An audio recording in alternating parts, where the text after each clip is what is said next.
¿Te has dado cuenta que los niños, cuando vos les decís algo, ellos creen todo lo que vos les decís simplemente porque sos un adulto? Bueno, pues te cuento que así es tu mente, así funciona tu cerebro.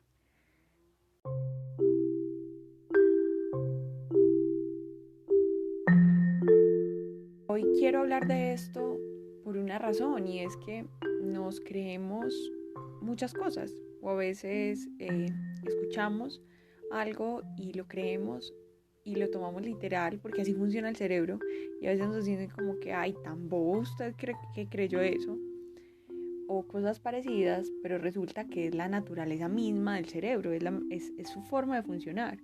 De hecho, el cerebro no entiende, o la mente no entiende la palabra no. Entonces tú dices no hagas, es lo mismo que decir hagas. Y para poder jugar tenemos que aprender a entender cómo es el juego, o sea, cuáles son las reglas que vamos a tener.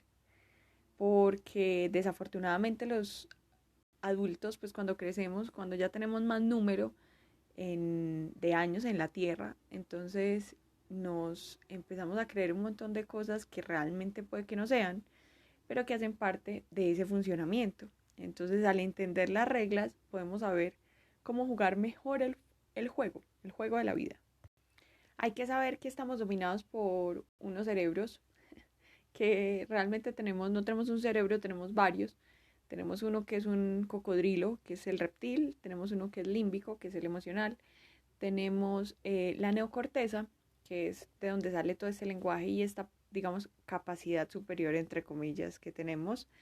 Y está el cerebro del corazón, que es bien interesante, de ese no se habla tanto, pero pues que se ha demostrado que funciona y que rige gran parte de asuntos de nuestra vida.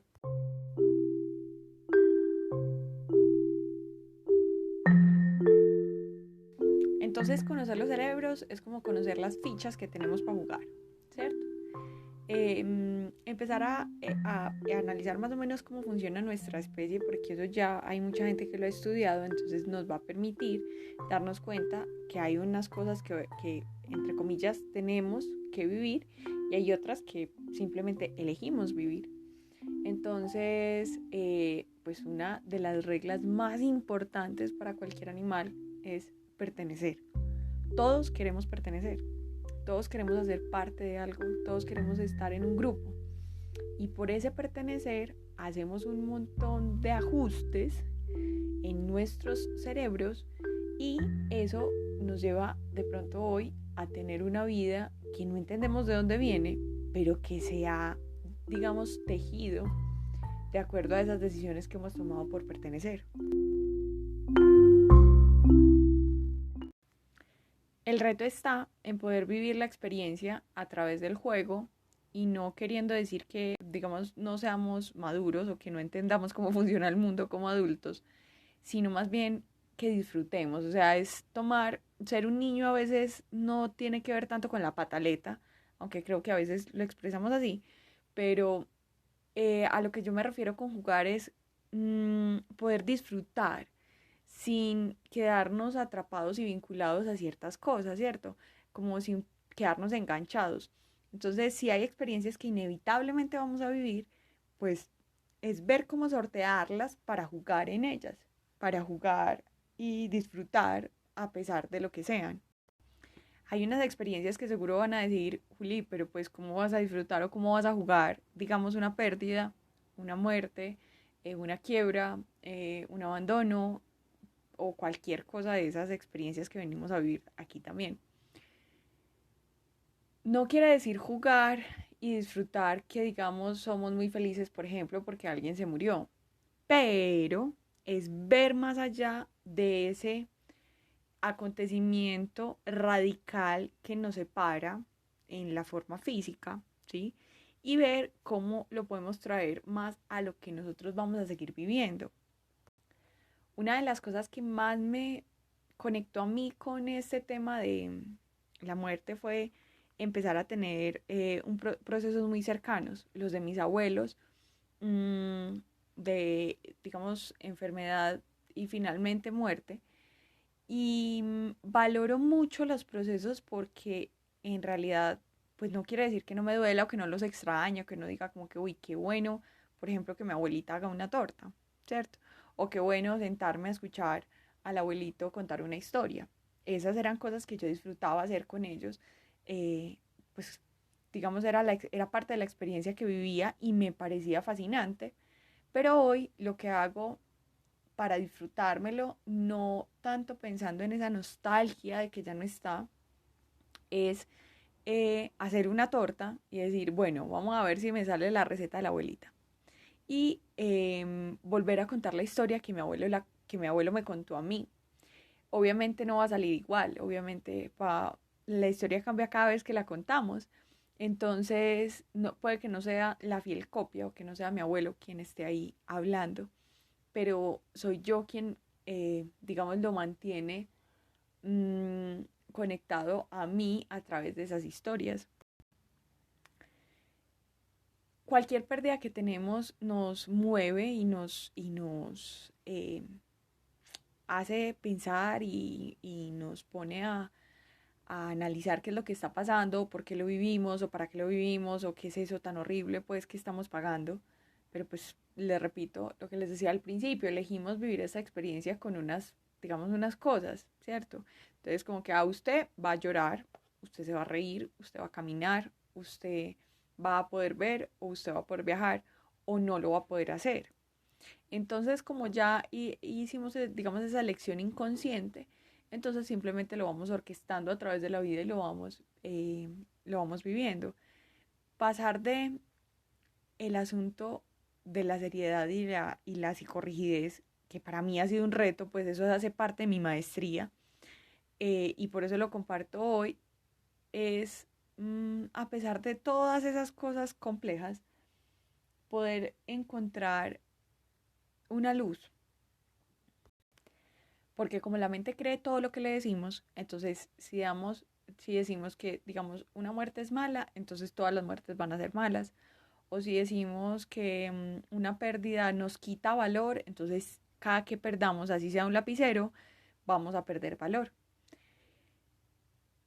Con esto quiero, digamos, redondear una idea y es que cualquier cosa que le digamos a la mente es lo que realmente vamos a proyectar y vamos a empezar a manifestar en la vida. Entonces eso de hablarse positivo no es que sea lo único que uno tenga que hacer para que las cosas funcionen. Y de hecho hablarse positivo no es hablarse positivo para que todo sea positivo, no. Es hablarse positivo para que tu actitud en la vida te permita vivir las experiencias como con más tranquilidad y más paz y de pronto con más claridad. Y aunque no siempre se puede, aunque hay confusión, aunque hay negación, aunque hay otras emociones, rabia, y hay un montón de emociones eh, pues que no nos ayudan tanto en esa experiencia, al final el asunto de ser positivo, de estar positivo mucha parte del tiempo, es que toda la química de los cerebros, pues toda la química que se produce por los cerebros puede generar adicción. Entonces nos volvemos tan adictos a estar bien como a estar mal.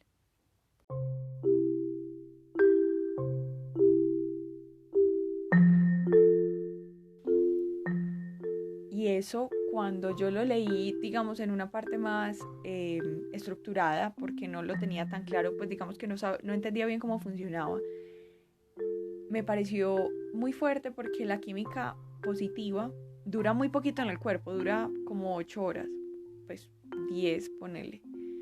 Pero toda esa química del estrés, de la preocupación y de las cosas que de pronto no son tan chéveres para nosotros vivir, puede durar hasta 48 horas, es decir, 2 días en el cuerpo.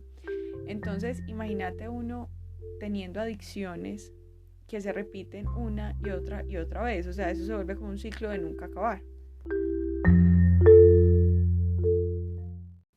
Por eso hoy la invitación desde jugar a ser humano es empezar a ver y a copiar las emociones justo como las viven los niños, como quizá nosotros las vivimos alguna vez también, y es vivir la emoción en el momento y ya. Por ejemplo, Cuando los niños están jugando y uno le quita el juguete al otro, ellos se enojan, pelean por el juguete, seguramente uno de los dos termina llorando, pero pasan 5 minutos o alguien les dice como que, ay, mira ese pajarito, y después vuelven y siguen jugando normal. O sea, no queda rabia, no queda preocupación, no queda resentimiento, no queda tristeza. Simplemente fue un episodio que viviste y siguió. Entonces, aprender a vivir, digamos, las experiencias así como los niños soltándolas, pues, digamos, teniendo la oportunidad de vivirlas desde diferentes puntos de vista, nos puede dar la posibilidad de tener una acción diferente, de vivir diferente y desde otro observador esa misma experiencia que posiblemente antes nos hubiese causado dolor o rabia o tristeza o cualquiera de esas emociones no tan chéveres. Y como a mí me gusta invitar tanto a hacer tantas cosas, ponete en la tarea de espiar a un niño y chequear las emociones que tiene y empezar a copiar qué es lo que querés hacer con esas emociones que tenés. Empezar a escribirlo, porque cuando lo pones, lo materializas, lo escribís, lo pones en un papel, entonces tu mente lo lee y se lo va a empezar a creer. Entonces, yo quiero sentir tristeza, pero dejarla ir cuando pase una mosca. Entonces, eso es lo que va a empezar a pasar, porque simplemente lo que hacemos es programarnos. Deseo siempre y desde el corazón que puedas aprender a jugar a ser humano.